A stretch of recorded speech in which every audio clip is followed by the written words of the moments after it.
బైబిల్లో ఒక యుద్ధాన్ని మనం గమనిస్తాం. ఆ యుద్ధము ఇశ్రాయేలు ప్రజలకును ఫిలిష్తీయులకు మధ్య జరిగిన యుద్ధం. ఈ ఇశ్రాయేలు పక్షమున నిలబడిన వాడు, యుద్ధ భూమిలో నిలబడిన వాడు ఒక గొర్రెల కాపరి. ఈ ఫిలిష్తీయుల పక్షమున యుద్ధానికి నిలబడిన వాడు ఒక ఎత్తైన వాడు, బలమైన వాడు, ఒక యోధుడు, మహాబలశాలి. ఫిలిష్తీయుల పక్షమున నిలబడ్డాడు. ఇటు ఇశ్రాయేలు పక్షమున నిలబడిన వాడు ఒక గొర్రెల కాపరి. ఈ యుద్ధ భూమిలో ఈ ఫిలిష్తీయుడు అనేవాడు, ఈ బలమైన వాడు, ఈ గొలియాత్ అనే వ్యక్తి ఇశ్రాయేలు ప్రజలతో ఒక సవాలు విసురుతున్నాడు. ఏమని విసురుతున్నాడంటే, మీకు మాకు మధ్య జరుగుతున్న యుద్ధాలలో అనేక ప్రాణ నష్టాలు కలుగుతున్నాయి కనుక మీలో ఎవరైనా ఒక్కరు రండి, ఫిలిష్తీయుల పక్షమున నేను ఒక్కడినే వస్తాను. ఒకవేళ నేను ఓడిపోతే ఇదిగో మేము మీ వశం, మేము మీరు చెప్పినట్టుగా వింటాం. మీరు కానీ ఓడిపోతే మీరు మేము చెప్పినట్టుగా వినాలి అని ఒక ఒప్పందం చేసుకున్నారు. ఈ ఎత్తైన వాడు ఆ కొండ మీద నిలబడి పెద్ద పెద్ద కేకలు పెడుతూ, అరుపులు అరుస్తూ, మీలో ఎవరైనా ఉన్నట్లయితే రండి అంటున్నాడు. ఈ ఇశ్రాయేలు ప్రజల్లో ఉన్న యోధులు, సైనికులందరూ వెళ్ళడం, బూరలు వదలడం, సాయంకాలం అవ్వగానే ఇంటికి చేరుకుంటున్నారు. పరిస్థితి ఎలాగైపోయిందంటే, శత్రువేమో వెర్రి కేకలు పెడుతున్నాడు, దేవుని ప్రజలైన వారు నలిగిపోతూ, భయపడిపోతూ, కంగారు పడిపోతూ, ఆ శబ్దాలకు విని, వాడి అరుపులకు విని ఏమీ చెయ్యలేని నిస్సహాయ స్థితిలో రాజు సహితము వెళ్ళిపోయి తలదాచుకున్నారు. ఈలోపు ఈ మిలిటరీ సైన్యంలో పనిచేస్తున్న యోధులు, వారికొక తమ్ముడున్నాడు, అతని పేరే దావీదు. తండ్రి తన సహోదరులైన మిలిటరీలో పనిచేస్తున్న ఈ యుద్ధ వీరులను కలిసి వారికి ఆహారం ఇచ్చిరమ్మని ఆ చిన్నవాడిని పంపితే, చిన్నవాడు ఆ ప్రాంతంలో అడుగుపెట్టిన వెంటనే పెద్ద పెద్ద కేకలు వినబడుతున్నాయి, పెద్ద పెద్ద శబ్దాలు వినబడుతున్నాయి, పెద్ద పెద్ద అల్లర్లు వినబడుతున్నాయి. కానీ ఆ ప్రాంతం అంతా నిర్మానుష్యంగా ఉంది, యుద్ధం జరగట్లేదు. శత్రువు అరుస్తున్నాడే కానీ శత్రువుతో పోరాడడానికి అక్కడ ఏ నరుడు కనబడలేదు, సైనికుడు కనబడలేదు. యుద్ధ భూమి ఏమండి నిర్మానుష్యంగా ఉంది. నెమ్మదిగా వెళ్ళి అందరినీ పలకరించినాడు.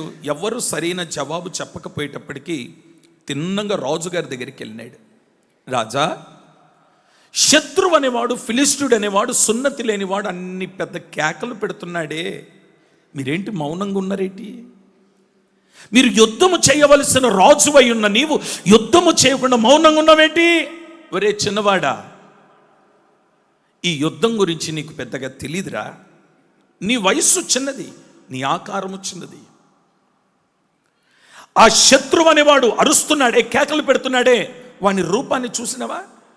వాడు ఎత్తును చూసినవా? వాడి బలాన్ని చూసినవా? అంతటి వాడు పెద్ద పెద్ద కేకలు పెడుతుంటే ఎలా యుద్ధం చేస్తాంరా? మేము యుద్ధం చేయలేక అలా మౌనంగా ఉన్నాం. వెంటనే చిన్నవాడు అంటాడు, అయ్యా రాజా, ఒక్క మాట, దయచేసి నన్ను పంపితే నేను వెళ్ళి యుద్ధం చేస్తాను. వెంటనే రాజు అంటాడు, ఎవడైనా ఒక్కడు మీలో ఉంటే పంపండి అని వాడు కేకలు పెట్టినాడు కదా.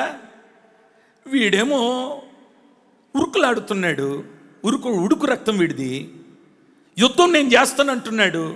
సరే రే బాబు వెళ్తావా? సరే వెళ్తే వెళ్ళినావు, కానీ ఇదిగో నా వస్తువులు, నా వస్త్రాలు, నా ఆయుధాలు నువ్వు ధరించుకో, వెళ్ళుమన్నాడు. 4 అడుగులు వేసి వెనకాలకు వచ్చేసి, ఈ వస్త్రాలు, ఈ వస్తువులు, ఈ ఆయుధాలు నాకు పనికిరావయ్యా, నేను వెళ్తాను యుద్ధానికి అన్నాడు. వెళ్ళినాడు.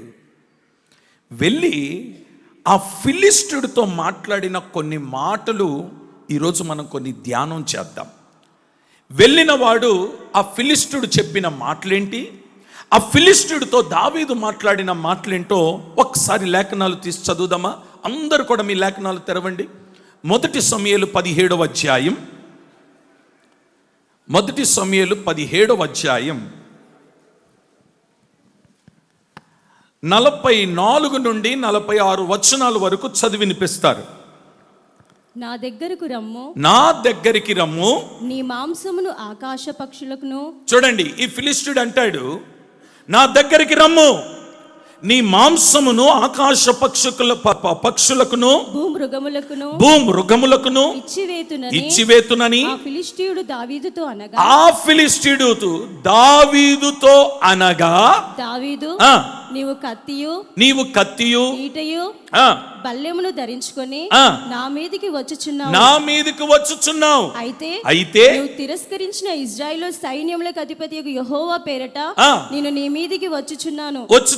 ఇక్కడ నుండి అండర్లైన్ చేసుకోండి. ఈ దినమున యెహోవా నిన్ను నా చేతికి అప్పగించును. కుడి చేయి పైకెత్తి 3 సార్లు ఆమేన్ చెప్పండి గట్టిగా.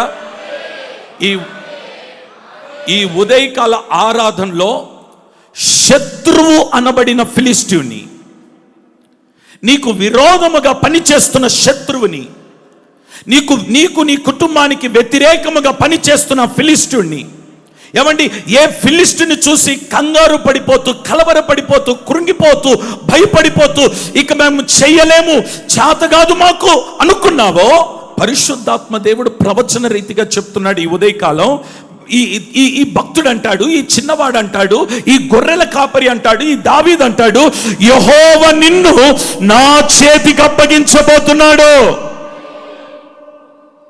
ఈ ఉదయకాల సమయంలో ప్రియ సహోదరి, ప్రియ సహోదరుడా, ఫిలిష్తీయుని దేవుడు నీ చేతికి అప్పగించునుగాక. ఇది మీ కుడి చేతులు ఎత్తి చెప్పండి. శత్రువుని దేవుడు నీ చేతికి అప్పగించునుగాక. నీకు వ్యతిరేకంగా పనిచేస్తున్న దుష్టుని మీ చేతికి అప్పగించునుగాక.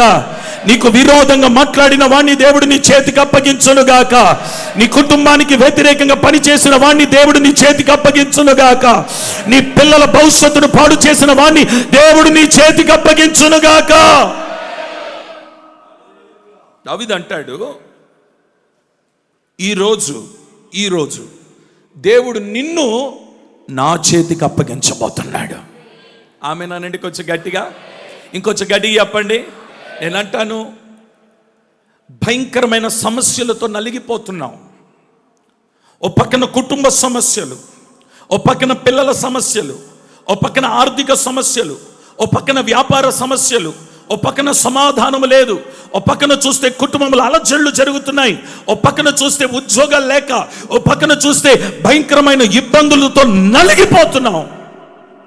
ఫిలిష్తీయుడు నీ మీద దాడి చేయబట్టే కదా. యుద్ధ భూమిలో యుద్ధ శబ్దము వినబడుతుంది కానీ యుద్ధము జరగట్లేదు. ఫిలిష్తీయుడు వెర్రి కేకలు వేసి నిన్ను చూసి నవ్వుతున్నాడు, నిన్ను చూసి అవమానపరుస్తున్నాడు, నిన్ను చూసి హేళన చేస్తున్నాడు. మీలో ఎవడైనా ఒక్కడు ఉంటే రండి, సవాలు విసురుతున్నాడు. వాడు సవాలు విసురుతుంటే ధైర్యముగా నిలబడలేకపోతున్నావు. వాడు సవాలు విసురుతుంటే యుద్ధ భూమిలో నిలబడి యుద్ధము చేయవలసిన నీవు యుద్ధము చేయకుండా గుడారములో దొక్కునున్నావు. వాడు సవాలు విసురుతుంటే ధైర్యముతో ముందుకు నిలబడలేకపోతున్నావు, ఎదుర్కోలేకపోతున్నావు, శ్రమను ఎదుర్కోలేకపోతున్నావు, శోధను ఎదుర్కోలేకపోతున్నావు, కష్టాలను ఎదుర్కోలేకపోతున్నావు. కానీ ఈ ఉదయకాలం పరిశుద్ధాత్మ దేవుడు చెప్తున్నాడు, నీకు ఒక మాట ఇస్తున్నాడు, నిశ్చయముగా ఆ శత్రువుని దేవుడు నీ చేతికి అప్పగించునుగాక. ఎత్తండి మీ కుడి చేతులు ఎత్తి చెప్పండి ఆమేనని గట్టిగా. పొందుకోండి. ఆ శత్రువుని దేవుడు మీ చేతికి అప్పగించునుగాక. శత్రువుని దేవుడు నీ చేతికి అప్పగించునుగాక. ఈ భక్తుడు అంటాడు, హలో ఏంటి, నా మాంసాన్ని తీసి ఆకాశ పక్షులకి వేస్తావా? నువ్వు ఈటతో వస్తున్నావు, ఖడ్గముతో వస్తున్నావు, కత్తులతో వస్తున్నావు. నేను ఎవరి పక్షాన వస్తున్నానో తెలుసా? యెహోవా పక్షమున వస్తున్నాను. నీ చేతిలో ఈట ఉంది. నీ చేతిలో ఈట ఉన్నా ఈరోజు నీకు ఒక సవాలుతో కూడిన మాట చెప్తున్నాను. శత్రువా, ఓ ఫిలిష్తీయుడా, యెహోవా నేడు నిన్ను నా చేతికి అప్పగించబోతున్నాడు. కొట్టు, చప్పట్లు కొట్టు గట్టిగా. నిశ్చయముగా ఈ ఉదయకాలం శత్రువుని దేవుడు నీ చేతికి అప్పగించునుగాక. నీ మనస్సును పాడు చేసిన వాణ్ణి, నీ ఆలోచనలు పాడు చేసిన వాణ్ణి కొట్టు, చప్పట్లు కొట్టు. నీ సమాధానాన్ని పాడు చేసిన వాణ్ణి పొందుకో, ఆ కృప పొందుకో. నిన్ను కన్నీరు పాడు చేసిన వాణ్ణి, నెమ్మది లేకుండా చేసిన వాణ్ణి, నీ ఆరోగ్యాన్ని క్షీణింప చేసిన వాణ్ణి, నీ వ్యాపారాన్ని దెబ్బ కొట్టిన వాణ్ణి, నీ ఆరోగ్యాన్ని పాడు చేసి నెమ్మది లేకుండా, సమాధానం లేకుండా నిన్ను క్షీణింప చేస్తున్న ఆ శత్రువుని దేవుడు ఈ ఉదయకాలం నీ చేతికి అప్పగించబోతున్నాడు ఆయన. Praise the lord. Hallelujah, hallelujah. మీకు కొన్ని విషయాలు చెప్తాను, జాగ్రత్త వినండి. ఎప్పుడు విన్న చరిత్రనే ఇది. ఇందులో కొన్ని ప్రాముఖ్యమైన విషయాలు ఈరోజు మీరు నేర్చుకోవాలి. యెహోవా నిన్ను నా చేతికి అప్పగించబోతున్నాడు. ఇంత ధైర్యంగా ఎలా చెప్పగలిగినాడు దావీదు? మొదటి మాట, ఇక్కడ ఉపయోగించిన మాట ఏంటో తెలుసా? ఇదిగో, నేను కాదు యుద్ధం చేసేది. ఫస్ట్ పాయింట్, నేను కాదు యుద్ధం చేసేది, యెహోవా నా పక్షమున నీతో యుద్ధము చేయబోతున్నాడు. యుద్ధము నేను చేస్తే ఓడిపోతాను, యుద్ధము నేను చేస్తే నష్టపడిపోతాను, యుద్ధము నేను చేస్తే అవమాన పాలైపోతాను. యుద్ధము చేయడానికి నాకు పెద్దగా ఆకారం లేదు, యుద్ధము చేయడానికి నాకు పెద్దగా బలము లేదు, యుద్ధము చేయడానికి నా దగ్గర ఆయుధాలు లేవు. కానీ ఓ ఫిలిష్టుడా, నిన్ను దేవుడు నా చేతికి అప్పగించడం గల కారణం ఏంటో తెలుసా? నేను కాదు యుద్ధం చేసేది, నా పక్షమున దేవుడు యుద్ధము చేయబోతున్నాడు. ఈ సంవత్సరం వాగ్దానం కూడా అదే. ఊరక నిలిచియుండు, నేడు నీవు చూచిన ఐగుప్తుని ఇక మీదట ఎన్నడూ మీరు చూడరు. ఇక మీదట మీరు ఎన్నడూ. ఈ భక్తుడు అంటాడు, ఇదిగో నేను ఒక సైన్యములో చేరున్నాను, నేను ఒక సైన్యములో ఉన్నాను, నేను కూడా ఒక సైనికుడిని. కానీ ఈ సైన్యములో ఉండి సైన్యాధిపతి ఎవరో తెలుసా? నేను ఆరాధిస్తున్న దేవుడు. ఈ యుద్ధం అయినదే. 47లోనో 40 నేనే చదువుతాను ఉండండి. 47లో ఒక మంచి మాట రాసి ఉంచండి, చిన్న మాట, యుద్ధము యెహోవాదే. దావీదేమంటాడంటే, యుద్ధ భూమిలో నిలబడ్డా నేను అంతే, నేను ఒక సైనికుణ్ణి. కానీ ఈ యుద్ధము చేయడానికి ఒక సైన్యాధిపతి ఉన్నాడే, ఆయన్నే యుద్ధము చేయబోతున్నాడు. స్తోత్రం చెప్పండి ఒకసారి గట్టిగా. ఈరోజు నీ ఓటమికి కారణం ఏంటో చెప్పనా? నీ నష్టానికి కారణం ఏంటో చెప్పనా? ఫిలిష్తుని మీద నువ్వు జయము పొందుకోలేకపోవడానికి కారణం ఏంటో తెలుసా? నీ సమస్యల మీద నువ్వు గెలుపు పొందలేకపోవడానికి కారణం ఏంటంటే, యుద్ధం నువ్వు చేస్తున్నావు, యుద్ధానికి నువ్వు వెళ్తున్నావు, యుద్ధం నువ్వు చేయడానికి ప్రయాసపడుతున్నావు. గుర్తుపెట్టుకో, యుద్ధము నువ్వు చేసినన్ని రోజులు నువ్వు ఓడిపోతావు, యుద్ధము నువ్వు చేసినన్ని రోజులు నష్టపడిపోతావు. నువ్వు యుద్ధ భూమిలో ఒక యుద్ధ సైనికుడిగా ఉంటే, నీ పక్షమున నిలబడి యుద్ధము చేయవాడు నీకు విజయాన్ని కలగజేస్తాడు. స్తోత్రం. నీ ముందు ఒక సైన్యాధిపతి ఉన్నాడనే సంగతి మర్చిపోవద్దు. నీ ముందు యుద్ధము చేసే ఒక యుద్ధ వీరుడు ఉన్నాడనే సంగతి మర్చిపోవద్దు. నీ ముందు యుద్ధము చేయడానికి ఒక యోధుడు నిలబడి ఉన్నాడనే సంగతి మర్చిపోవద్దు. దావీదంటాడు, యుద్ధము యెహోవాదే. నువ్వు చేయొద్దు యుద్ధం, నువ్వు చెయ్యలేవు కూడా. నువ్వు చేస్తే ఓడిపోతావు. సైన్యాధిపతిగాని నీ పక్షమున యుద్ధము చేస్తే విజయాన్ని 2026లో నువ్వు చూడబోతున్నావు, గెలుపును చూడబోతున్నావు. ఓటమి అనే మాట నీ నోట వినబడకుండా చేయబోతున్నాడు. చేతులెత్తి చెప్పు ఆమెనని గట్టిగా. సైన్యములో గెలుపు చూడబోతున్నావు, యుద్ధములో గెలుపు చూడబోతున్నావు. శత్రువుని దేవుడు నీ చేతికి అప్పగించబోతున్నాడు.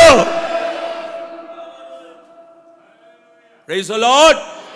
చెప్పండి ఇప్పుడు, యుద్ధము. గట్టిగా చెప్పండి, యుద్ధము. నువ్వు చేయకూడదు యుద్ధం, నువ్వు చేయకూడదు. నువ్వు చేస్తే వాడి దృష్టికి నువ్వు ఎలా కనబడతావు? చిన్నగా కనబడతావు. దేవుడు యుద్ధము చేస్తే శత్రువు నీ కంటికి చిన్నగా కనబడతాడు. Praise the lord, praise the lord. ఓ మాట చెప్పనా? మోషేనా ఎర్ర సముద్రమును పాయలు చేసింది? చెప్పండి. మోషేతో అన్నాడు, నీ కర్ర మాత్రమే సముద్రమును పాయలు చేసేది. మోషే నువ్వు ఉట్టి కర్ర మాత్రమే చాపు, సముద్రం పాయలు చేసేది నేను. యెహోషువ, నీ కాలు ఆ యొర్దాను నది మీద అలా పెట్టంతే, పాయలు చేసేది. యెహోషువ, యెరికో గోడ చుట్టూరు తిరుగంతే నీ పని, గోడ కూల్చేది. చెప్పండి ఆమేనని. నీ పని ఏంటో తెలుసా? మోకరించేది నీ పని, యుద్ధము చేసేది ఆయన పని. దేవుని పాదాలు పట్టుకునేది నీ పని. యుద్ధ భూమిలో నిలబడి శత్రువు మీద గెలుపును సాధించి నీకు విజయ పతాకాన్ని ఇవ్వగలిగిన వాడు, ఆయన పేరు సైన్యములకు అధిపతియగు యెహోవా. స్తోత్రం, స్తోత్రం, స్తోత్రం.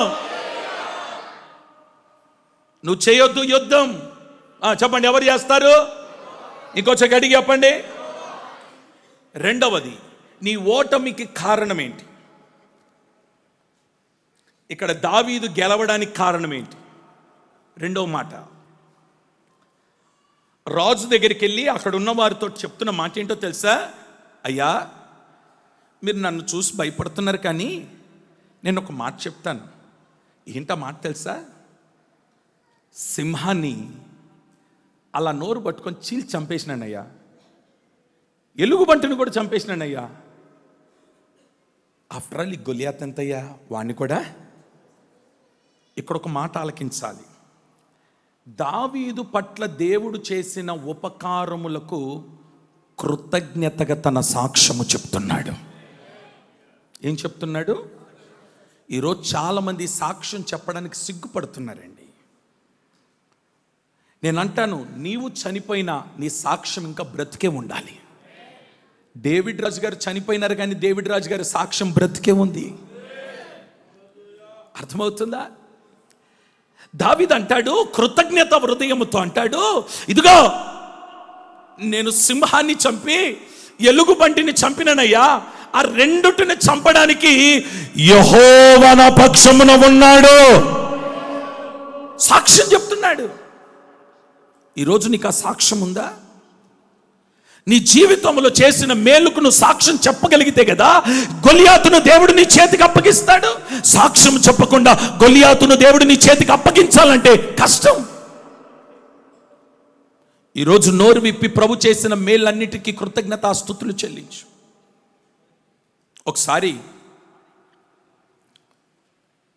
కూరగాయల మార్కెట్లో కూరగాయలు అమ్ముతున్నాడు ఒక దేవుని బిడ్డ. అతని దగ్గరికి కూరగాయలు కొనడానికి వెళ్ళినాడు ఒక అతను. నల్ల అద్దాలు పెట్టుకుని ఉన్నాడు. పాపం చాలా ఇబ్బంది పడుతూ కర్ర పట్టుకుని నడుస్తున్నాడు. చూడడానికి మంచి యవనస్తుడు. అతన్ని చూసి కూరగాయలు అమ్మేటైనా, అయ్యా వయస్సు చూస్తే చాలా చిన్నగా ఉంది, నల్ల అద్దాలు పెట్టుకున్నావు, కర్ర పట్టుకున్నావు, ఏమైంది నీకు అని అడిగినాడు. అయ్యా, నాకు ఏం జరిగిందో తెలీదు, 2 కళ్ళు కనబడకుండా అయిపోయింది. హాస్పిటల్కి వెళ్తే ఆపరేషన్ చేసినా కానీ కళ్ళు రావన్నారు. నాకు ఇప్పుడు మబ్బుగా కనబడుతుంది. ఆ మబ్బు కళ్ళతోనే ఇదిగో మార్కెట్కి వచ్చినాను అన్నాడు. ఈ కూరగాయలు అమ్మేటాయన ఏమన్నాడంటే, నీలాంటి పరిస్థితే నాకు కూడా వచ్చింది ఒకప్పుడు. నేను ప్రభు పాదాలు పట్టుకున్నాను, దేవుని మందిరానికి వెళ్ళినాను, దేవుని సన్నిధికి వెళ్ళినాను, దేవుడు నన్ను స్వస్థపరిచినాడు. నీకు ఒకవేళ అవకాశం ఉంటే మందిరానికి వెళ్ళి ప్రభు పాదాలు పట్టుకో, నిన్ను కూడా దేవుడు బాగు చేస్తాడు. ఇతని మనసులో అనుకున్నాడు, ఇన్ని హాస్పిటల్ తిరిగినాను, ఇన్ని వెళ్ళినాను కదా, ఈ కూరగాయలు అమ్మేటోడు ఈ మాట చెప్పినాడు కాబట్టి సరే ఒకసారి ఇది కూడా ట్రయల్ చేద్దాం, వెళ్దాం అని చెప్పి ఆ దగ్గరలో ఉన్న మందిరానికి వెళ్ళి ప్రభు పాదాలు పట్టుకొని ఏడ్చి ప్రార్థన చేసి, ఆ తర్వాత ఒక పెద్ద కుడికలో వారి ఊరిలో పెట్టుకున్న, గ్రామంలో పెట్టుకున్న ఆ కుడికలో ఆయన చెప్పిన సాక్ష్యం ఏంటంటే, నా కళ్ళు ఎలా తెరవబడ్డాయి అంటే, ఆ కూరగాయలు అమ్ముతున్న ఆ వ్యక్తి చెప్పిన సాక్ష్యము ద్వారా దేవుడు నా కన్నులను ముట్టి బాగు చేస్తున్నాడు. సాక్ష్యం. సాక్ష్యం. సౌలుకు ధైర్యం ఎప్పుడొచ్చిందో తెలుసా? సౌలుకు ధైర్యం ఎప్పుడొచ్చిందో తెలుసా? దావీదు చెప్పిన సాక్ష్యమును బట్టి సౌలుకు ధైర్యం వచ్చింది. అప్పటి వరకు సౌలు ధైర్యంగా లేడు. అరే నువ్వు చిన్నాడివి, నువ్వు వెళ్ళలేవు, నువ్వు చేయలేవు అంటాడు. సౌలు ఎప్పుడైతే సాక్ష్యం చెప్పినాడో అప్పుడు ధైర్యం వచ్చి, ఓహో సింహాన్ని చంపినవా, ఎలుగుబంటిని చంపినవా, అయితే ఎల్లు. నేను అంటాను, నీ సాక్ష్యాన్ని బట్టి రోగులు స్వస్థత పొందాలి. చెప్పండి ఆమేనని చెప్పండి గట్టిగా. నీ సాక్ష్యమును బట్టి చీకటి శక్తులు లయపరచబడాలి. మన సంఘంలో ఒక సహోదరి విజయవాడలో, ఆమెకు తెలిసిన వాళ్ళు ఉంటే వాళ్ళు భయంకరమైన చేతబడి క్రియలతో బాధపడుతున్నారని ఆమెకు చెప్తే, ఆమె రాత్రి శనివారం రాత్రే ట్రైన్ ఎక్కింది, ఆదివారం పొద్దున వచ్చి మందిరంలో కూర్చుంది. ఆదివారం ఆరాధన అయిపోయిన తర్వాత అందరికీ ప్రార్థన చేస్తుంటే ఆ సహోదరిని తీసుకొచ్చింది నా దగ్గరికి. ఆమె సమస్య ఏంటో తెలుసా? ఈమె ఒకరితో ఫ్రెండ్షిప్ చేసుకుంది. ఆ ఫ్రెండ్షిప్ చేసిన వ్యక్తి సామాన్యుడు కాదు, తర్వాత తెలిసింది అతను ఒక అఘోర అని. ఇతను ఈ వ్యక్తి ఈమె మీద కొన్ని చేతబడి ప్రయోగాలు చేస్తే, ఈమె ఇక్కడ ఏదైతే మనసులో అనుకుంటుందో అది వాడు ఫోన్ చేసి చెప్తున్నాడు. ఇప్పుడు ఆమె నీళ్ళు తాగాలనుకుంటుంది అనుకోండి, క్షణాల్లో వాడు ఫోన్ చేసి నువ్వు నీళ్ళు తాగాలనుకుంటున్నావు కదా అంటున్నాడు. చూసినారా? అంత భయంకరమైన చేతబడి ప్రయోగాలు జరుగుతున్నాయి ఆమె మీద. క్షణం క్షణం నిద్ర లేదు, సమాధానం లేదు, ఆహారం లేదు, నలిగిపోతా ఉంది.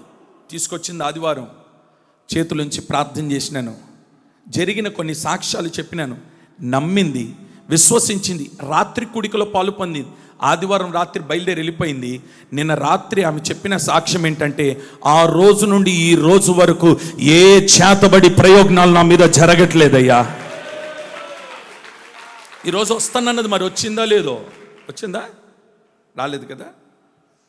నేను అంటాను, నీ సాక్ష్యమును బట్టే స్వస్థత రావాలండి. నీ సాక్ష్యమును బట్టే బంధకాల నుండి విడిపించబడాలి. నీ సాక్ష్యమును బట్టే కట్లతో కట్టబడిన వారు విడుదల పొందాలి. నీ సాక్ష్యం. దావీదు విజయము పొందడానికి కారణం ఏంటంటే తన సాక్ష్యం. నీ జీవితంలో నువ్వు విజయము పొందకపోవడానికి దేవుడు చేసిన మేళ్లను అలా దాచిపెడుతున్నావు, మరుగు చేస్తున్నావు, చెప్పట్లేదు సాక్ష్యం. చెప్తే ఎక్కడ ఎవరు ఏమనుకుంటారో, నేను కులము నుండి వెళ్ళగొడతారేమో, నీ గోత్రం నుండి వెళ్ళగొడతారేమో, నిన్ను చిన్న చూపు చేస్తారేమోనని యేసయ్య చేసిన మేళ్లను, యేసయ్య గురించి నువ్వు చెప్పట్లేదు కదా. అదే నీ ఓటమికి కారణం. బంధువుల దగ్గరికి వెళ్తున్నావు, రక్త సంబంధుల దగ్గరికి వెళ్తున్నావు, పండగలకు వెళ్తున్నావు, వాళ్ళతో కలిసి తింటున్నావు. దేవుడు చేసిన మేలు వాళ్ళతో ఒక్కసారైనా చెప్పినవా?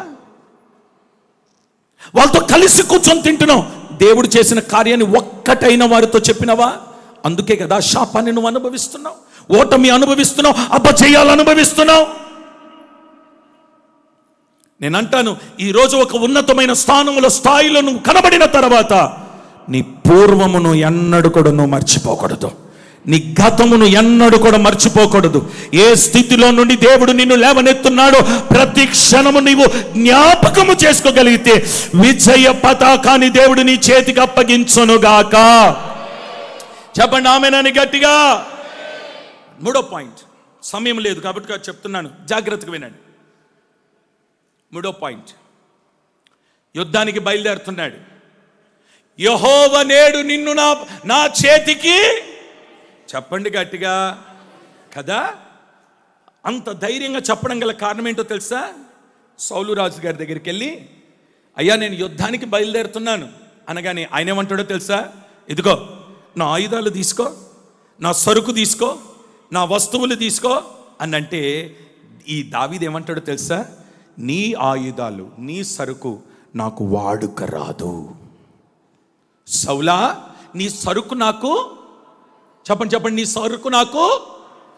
సౌలు సరుకేంటో చెప్పనా? ఇటు చూడండి, సౌలు సరుకేంటో తెలుసా? ఆ సోదిగత్తి ఉందే, ఆ సోదిగత్తి దగ్గరికి వెళ్ళి ఏమండి ప్రవచనాలు చెప్పించుకుంటాడు. ఆ సోదిగతి దగ్గరికి వెళ్ళి దర్శనాలు చెప్పించుకుంటాడు. అది ఎవరి సరుకు? చెప్పాలా, మాట్లాడాలా? ఎవరి సరుకు? కొంచెం గట్టిగా చెప్పండి. సౌలు సరుకు. సౌలుకున్న సరుకు ఏంటో తెలుసా? దావీదు విజయం సాధిస్తే అసూయపడేది ఎవరి సరుకు? సౌలు సరుకు. దావీదును చంపాలని తిరిగింది సౌలు. ఇప్పుడు సౌలు సరుకు ఏంటంటే, ఎవడైనా అతని ముందు ఒక మంచి ఎదుగుదల, ఒక మంచి ఆశీర్వాదకరంగా కనబడితే ఇప్పుడు ఆడుకున్న స్వభావం ఏంటంటే వాడిని హతమార్చాలి, వాడు బ్రతుకుండకూడదు, వాడు చంపేయాలి. అంటే సౌలు సరుకు ఏంటంటే అసూయ. రెండవది ఏంటి? చంపేయాలి. మూడవది ఏంటో చెప్పనా? సోదగతి దగ్గరికి వెళ్ళి ప్రవచనాలు చెప్పించుకుంటాడు. ఎవరి దగ్గరికి వెళ్ళి? ఈ మధ్య బాగా ప్రవచనాలకి ప్రజలు అలవాటు పడ్డారండి. ప్రవచనాలకు అలవాటు పడ్డారు. ఎవరైనా ప్రవచనాలు చెప్తున్నారు, ఎవరైనా దర్శనాలు చెప్తున్నారంటే ఎన్ని కిలోమీటర్లైన పరుగులు తీస్తున్నారు. ఎందుకు ఎందుకు ఎందుకు ఎందుకు? వాళ్ళ భవిష్యత్తు గురించి తెలుసుకోవాలని. నేను అంటాను, భవిష్యత్తు గురించి ఇంకొకడు ఎవడో కాదు నీకు చెప్పాల్సింది. నీ భవిష్యత్తు గురించి యేసయ్య నీకు చెప్తాడు. నమ్మిన వారు చేతులతో కామెంట్ చెప్పండి. నీ భవిష్యత్తు గురించి నా యేసయ్య నీకు తెలియచేస్తాడు. నీ భవిష్యత్తు గురించిన వివరణ దేవుడు నీకు ఇస్తాడు. నీ భవిష్యత్తు మనుషుల చేతిలో లేదు, దేవుని చేతిలో ఉంది. ఏం నమ్ముతున్నావు? సౌలు సరుకు నీ దగ్గర ఉందా? సౌలు ఆయుధాలు నీ దగ్గర ఉన్నాయా? సౌలు వాడిన వస్త్రాలు నీ దగ్గర ఉన్నాయా? నేను అంటాను, ఎవడో వాడిన సరుకు కాదు నీ దగ్గర ఉండవలసింది. నీలో ఒక స్పెషల్, నీదొక సపరేట్గా ఉండాలి. నీ సరుకే వేరై ఉండాలి. ఆమేన్ చెప్దామా గట్టిగా? నీ ఆయుధం అందరి ఆయుధాలు మాదిరిగా ఉండడానికి వీల్లేదు. కుడి చేతులే ఆమేన్ చెప్పు. నీ ప్రార్థన అందరి ప్రార్థనల మాదిరిగా ఉండడానికి వీల్లేదు. నీ స్వరం అందరి స్వరంలా ఉండడానికి వీల్లేదు. నీ విశ్వాసం అందరి విశ్వాసంలా ఉండడానికి వీల్లేదు. నీకున్న ఆయుధము సౌలు ఆయుధాల మాదిరిగా కాదు. నీ ఆయుధాల్లో ఒక ప్రత్యేకత కనబడునుగాక. You are something special. నీ ఆయుధాలు డిఫరెంట్. సౌలు చేతిలో ఉన్న ఆయుధాలు ఖడ్గం. నీ చేతిలో ఉన్న ఆయుధం కొట్టు కొట్టు గట్టిగా గట్టిగా. నేను అంటాను, ఎలాంటి ఆయుధాలైనా దీని ఎదుట ఓడిపోవలసిందే.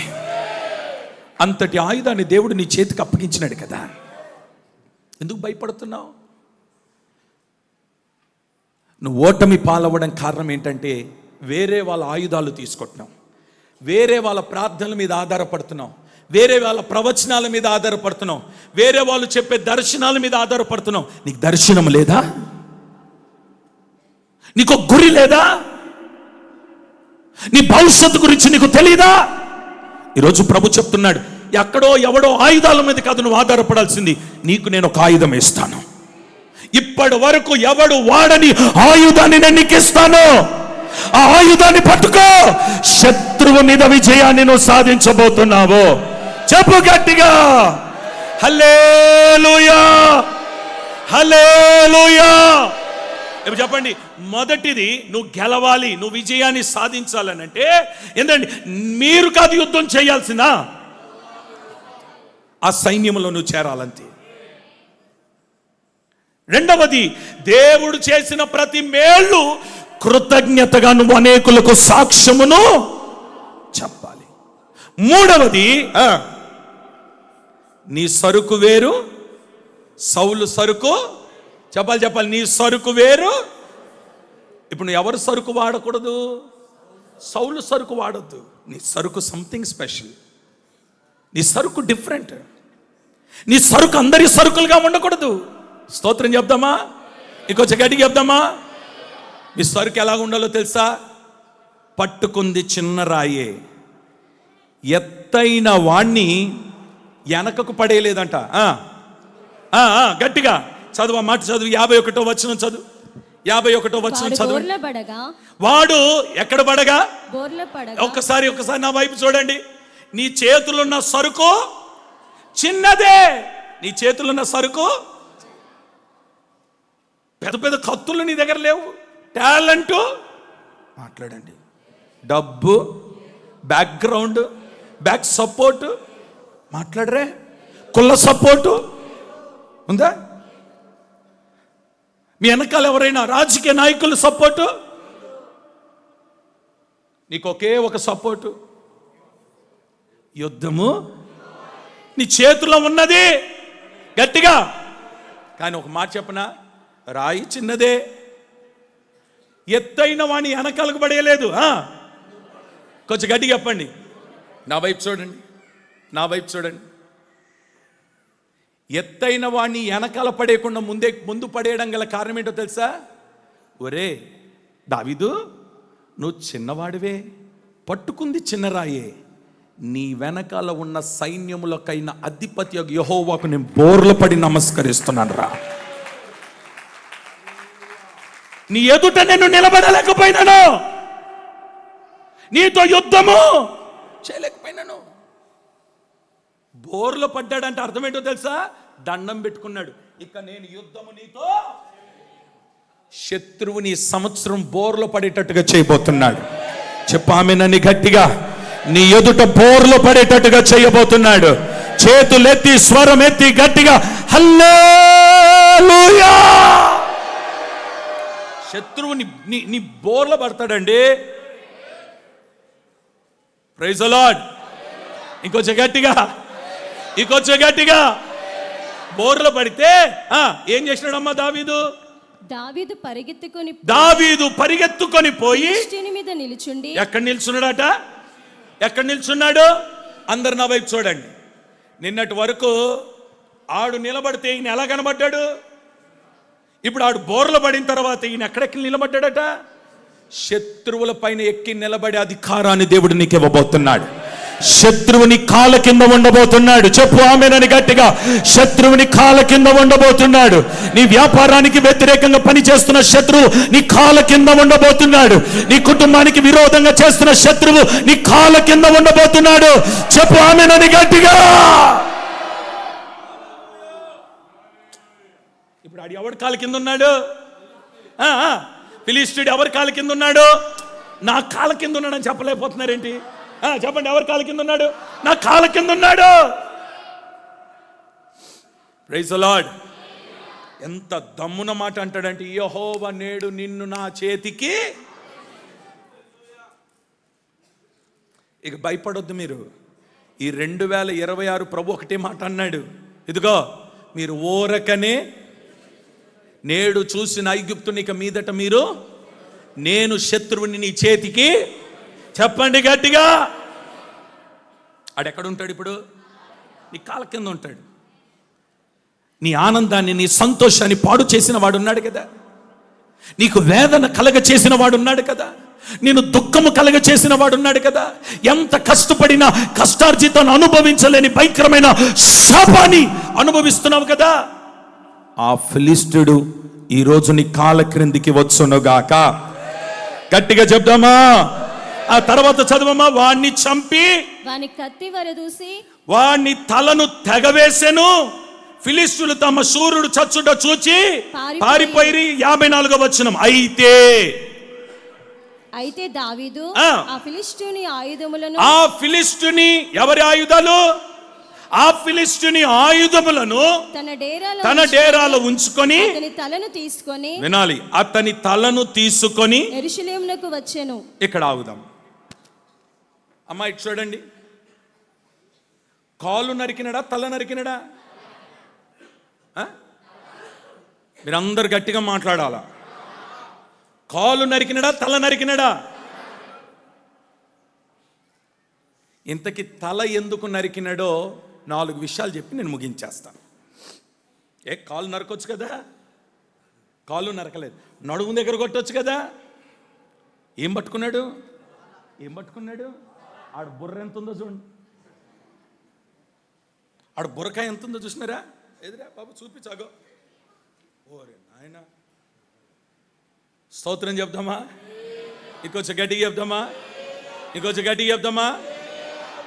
దేన్ని నరికినాడు? తల ఎందుకు నరికినాడో 4 విషయాలు చెప్తాను. ఓకే. 1 సమూయేలు 17వ అధ్యాయం. ఫస్ట్ పాయింట్, 1 సమూయేలు 17వ అధ్యాయం 9వ వచనం. అతడు నాతో పోట్లాడి నన్ను చంపగలిగిన ఎడల. వినండి, ఈ సౌల్ అనేవాడు, ఈ ఫిలిష్తుడు అనేవాడు, ఈ గొలియాత్ అనేవాడు విసిరిన సవాల్ ఏమని విసురుతున్నాడో తెలుసా? చదవమ్మా. అతడు నాతో పోట్లాడి నన్ను చంపగలిగిన ఎడల మేము మీకు దాసులమగుదుము. ఆగండి, ఏమవుదుము? దాసులమగుదుము. నేను అతన్ని జయించి చంపిన ఎడల మీరు మాకు దాసులై. సరే, ఇట్సండి. ఫిలిష్తుని యొక్క ఆలోచన, ఫిలిష్తుని యొక్క తలంపు ఏంటో తెలుసా? నిన్ను దాసుడుగా చేసుకోవాలనుకుంటున్నాడు. ఏం చేసుకోవాలనుకుంటున్నాడు? ఇది వాడు ఆలోచన. దావీదు కాళ్ళు నరకకుండా తల నరకొచ్చినవేంటి అనంటే, ఈ రోజు నుండి వాడు ఆలోచనలు నరికివేయబడాలి. నిన్ను దాసుడుగా చెయ్యాలని ఆలోచన వచ్చింది కదా, మరి ఎన్నడూ కూడా అట్టి ఆలోచన వాడికి రాకుండా వాడి తలను నేను నరుక్కొని వచ్చున్నాను. చెప్పండి ఆమేనని గట్టిగా. ఈరోజు నిన్ను కష్టపెట్టి, నిన్ను దాసునిగా చేసి, నిన్ను ఏమండి హింసించి, నేను ఒక పనివానిగా మార్చి, నువ్వు ఎంత కష్టపడినా నీ కష్టార్జితానికి సంతోషము లేకుండా, నీ ఉద్యోగంలో నెమ్మది లేకుండా చేస్తున్న ఆ ఫిలిష్తుడు నాడే ప్రభు చెప్తున్నాడు, ఈ రోజు నుండి నువ్వు వాడి కింద దాసుడుగా వెళ్ళడం కాదు, వాడి ఆలోచనలు నీ చేతికొచ్చేయాలి. వాడి ఆలోచనలు నరికివేయబడాలి. వాడి తలంపులు నరికివేయబడాలి. వాడి మనస్సులో వచ్చిన ఆలోచనలు నరికివేయబడాలి. ఈ రోజు నుండి ఫిలిష్తుల ఆలోచనలు నరికివేయబడునుగాక. ఏది మీరు రెండు చేతులు ఎత్తి మీ స్వరాన్ని ఉపయోగించి ఒక ఆమెను చెప్పండి చూద్దాం. ఇప్పటి నుండి మీరు దాసులు, మీరు దాసులు. ఇంకొంచెం గట్టిగా చెప్పండి, మీరు దాసులు. మీరెవరో తెలుసా? మీరెవరో తెలుసా? ఫిలిష్తుని తల మీ చేతిలో పట్టుకోబోతున్నారు. యెహోవా నేడు వానిని మీ చేతికి అప్పగించబోతున్నాడు. యెహోవా నేడు వానిని మీ చేతికి అప్పగించబోతున్నాడు. వాడి తలంపులు నీ చేతికి అప్పగించబోతున్నాడు. వాడి ఆలోచనలు నీ చేతికి అప్పగించబోతున్నాడు. వాడి తలంపులు నీ చేతికి అప్పగించబోతున్నాడు. ఫిలిష్తుని తల నీ చేతిలో ఉండబోతుంది. నువ్వు అక్కడి కింద దాసత్వం చేయడం కాదు. మొన్న ఒక బ్యాంక్ మేనేజర్ గారు వచ్చి నాతో చెప్తున్నాడు, మేము మా పైన అధికారుల కింద పనిచేస్తున్నామన్నా, వాళ్ళు మాట్లాడే మాటలు, వాళ్ళు తిట్టే బూతులు మా వలన అవ్వట్లేదు. మంచి జీతం ఉంది కానీ సమాధానం లేదు, ఒత్తిడి. వాడు ఒక్కొక్క రోజు ఒక్కొక్క గంటకు ఫోన్ చేసి వాడు మాట్లాడే బూతులు విని తట్టుకోలేక రోగాలు వచ్చేస్తున్నాయి మాకు. అన్నా ఏం చేయాలో అర్థం కావట్లేదు. ఆ రోజు ప్రభు నాకు ఈ మాట జ్ఞాపకం చేసినాడు, నువ్వు ఇక దాసుడివి కావు, నువ్వు ఇక దాసుడివి కాదు. ఆ ఒత్తిడి నువ్వు తట్టుకోలేకపోతున్నావు, ఆ మాటలు నువ్వు పడలేకపోతున్నావు, ఆ బూతులు నువ్వు వినలేకపోతున్నావు, ఆ పరిస్థితులు నువ్వు ఎదుర్కోలేకపోతున్నావు. పరిశుద్ధాత్మ దేవుడు ప్రవచన రీతిగా చెప్తున్నాడు, కుమారుడా కుమార్తె, ఈ రోజు నుండి శత్రువు తల నీ చేతికి రాబోతుంది. వాడి ఆలోచనలు నీ చేతికి రాకపోతుంది. వాడి తలపులు నీ చేతికి రాబోతుంది. యేసు నామములో శత్రువు ఓడిపోవునుగాక. ఎంత దమ్ముండి చెప్తున్నాడంటే, నేడు యెహోవా నిన్ను. కత్తుందా చేతిలో? చెప్పాలి. ఆయుధాలు ఉన్నాయి చేతిలో. ఏ ధైర్యంతో అన్నాడు? ఏ ధైర్యంతో అన్నాడు? తనకు 3 ధైర్యాలు ఉన్నాయి. ఏంటి ఆ ధైర్యం అంటే, 1 యుద్ధం యెహోవాది, 2వది నేను చెప్పిన సాక్ష్యం చచ్చిపోలేదు, 3వది నేను సౌలు సరుకు వాడట్లేదు. నాకున్న ధైర్యం ఇదే. ఖచ్చితంగా నీ తల నేను పట్టుకుంటా, నీ తల నేను పట్టుకుంటా. నువ్వు కాదురా నా మాంసాన్ని పక్షులకేసేది, నీ మాంసాన్ని పక్షులకి వేయబోతున్నాను. ఈరోజు ఆ సవాలుతో మీరు వెళ్ళాలి ఇక్కడి నుండి. స్తోత్రం. ఇంకొంచెం గట్టిగా, ఇంకొంచెం గట్టిగా. మీకు మాట చెప్తాను వినండి. ఏ అధికారి అయితే నేను ఉద్యోగంలో నుండి వెళ్ళకొడతాను అన్నాడో, వాడి ఎదురుగానే దేవుడు నిన్ను గొప్ప చెయ్య మొదలు పెట్టబోతున్నాడు. కొట్టు చప్పట్లు గట్టిగా, కొట్టు గట్టిగా, కొట్టు గట్టిగా. ఎవడు నీకు ఉద్యోగము లేకుండా చేయాలనుకున్నాడో వాని కన్నుల ఎదుట నేను గొప్ప చేయబోతున్నాడు. ఎవడు నిన్ను మోసము చేయాలనుకుంటున్నాడో వాని కన్నుల ఎదుట నేను గొప్ప చేయబోతున్నాడు. ఎవడు నిన్ను పడగొట్టాలనుకుంటున్నాడో వాని కన్నుల ఎదుట నేను గొప్ప చేయ మొదలు పెట్టబోతున్నాడు. ఎవడు నిన్ను లేకుండా చేయాలనుకున్నాడో వాని కన్నుల ఎదుట నిన్ను గొప్ప చెయ్య మొదలు పెట్టబోతున్నాడు ఆయన. నిన్నటి వరకు వేల మీద రూపాయలు తీసుకున్నాం. వేల రూపాయలు అంటే 30,000, 40,000, 50,000, 60,000 తీసుకున్నాం. రాసుకో రాసుకో. లక్షలకు అధిపతిగా దేవుడు నేను చేస్తాడు. ఫిలిష్తుడి తల నీ చేతిలో ఉండబోతుంది. ఫిలిష్తుడి తలను నరకాలి.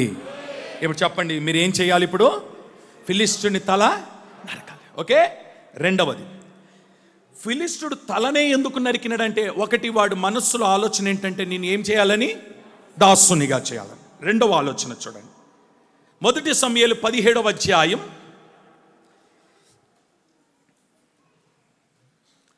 1 సమూయేలు 17వ అధ్యాయం 25వ వచనం.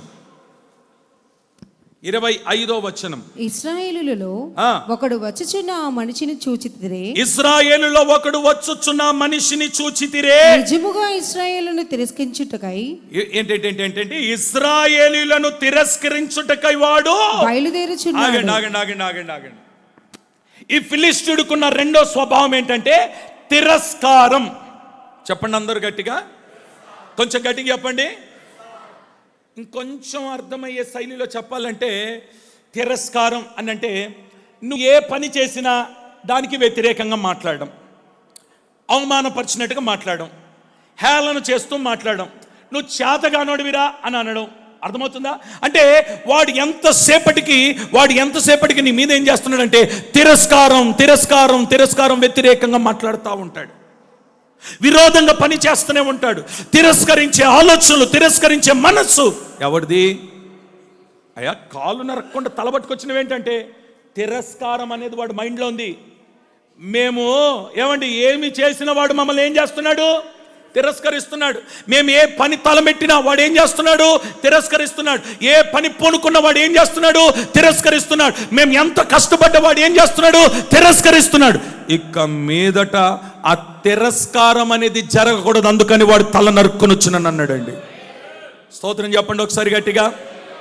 రాసుకోండి. నిన్ను తిరస్కరించిన వాడి తల ఈ రోజు నుండి నీ చేతిలో ఉండాలి. నిన్ను వ్యతిరేకించిన వాడి తల నీ చేతిలో ఉండాలి. ఆమెన్ చెప్పండి ఒకసారి గట్టిగా. ఇక నువ్వు బాగుపడవు అన్నవాణ్ణి తల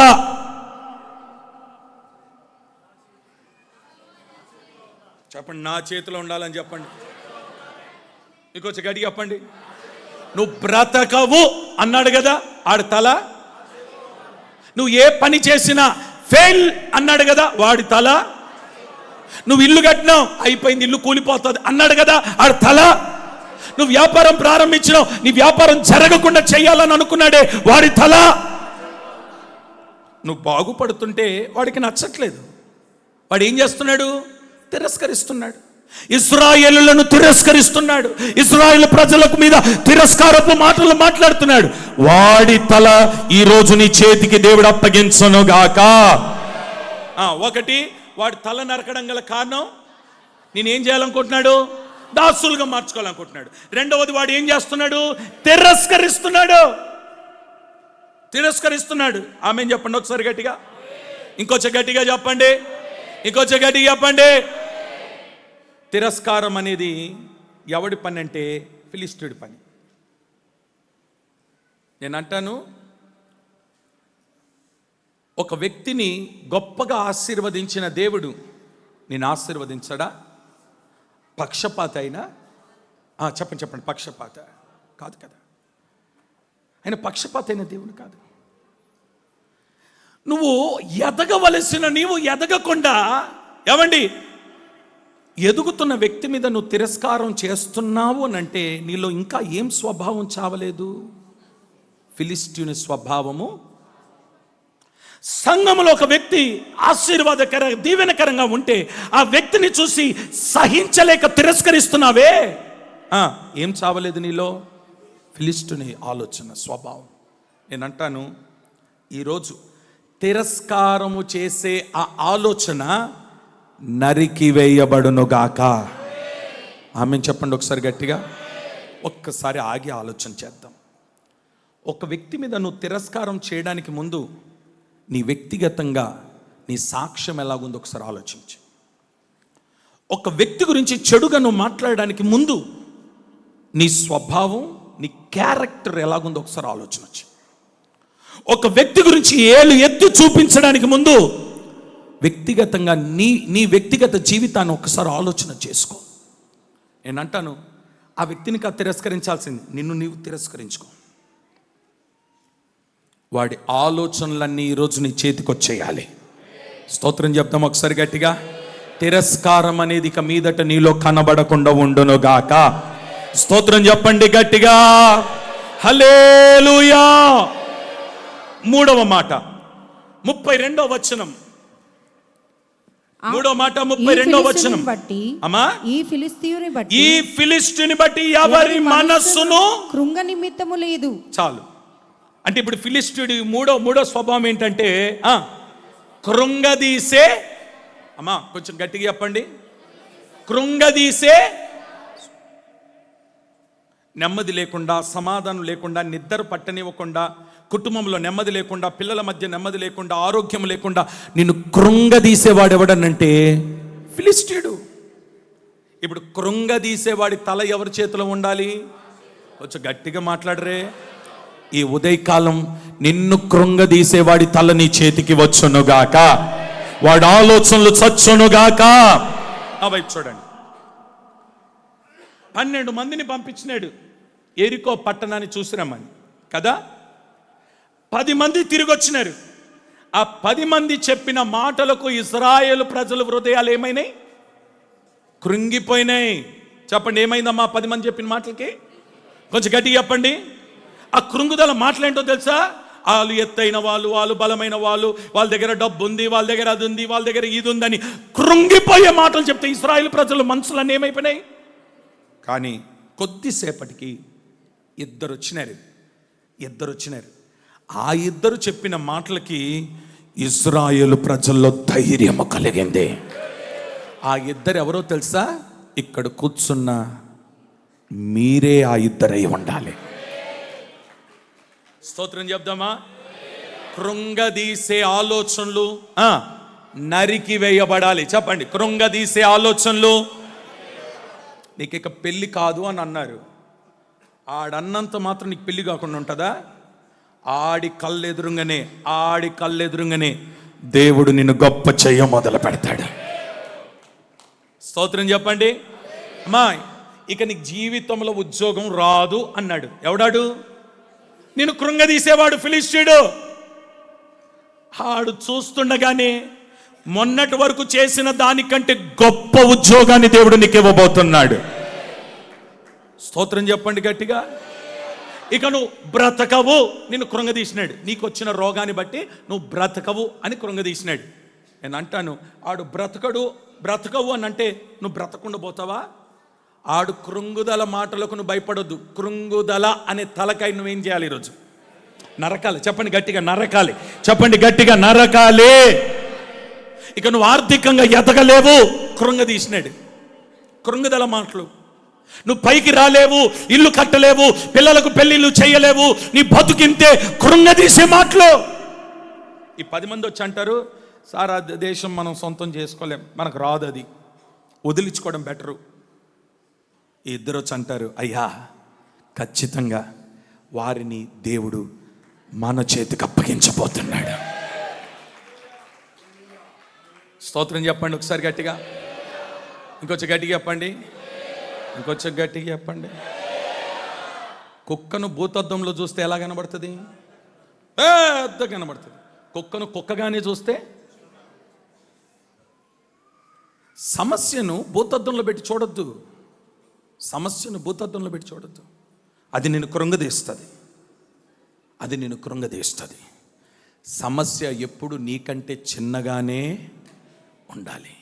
నీ చూపుకు చిన్నగానే, నీ కంటికి చిన్నగానే, చెప్పండి ఇంకొంచెం గట్టిగా, నిన్ను కృంగదీసే ఫిలిష్తుడు ఎప్పుడు నీ కంటి ఎదురుగా చిన్నగానే కనబడాలి.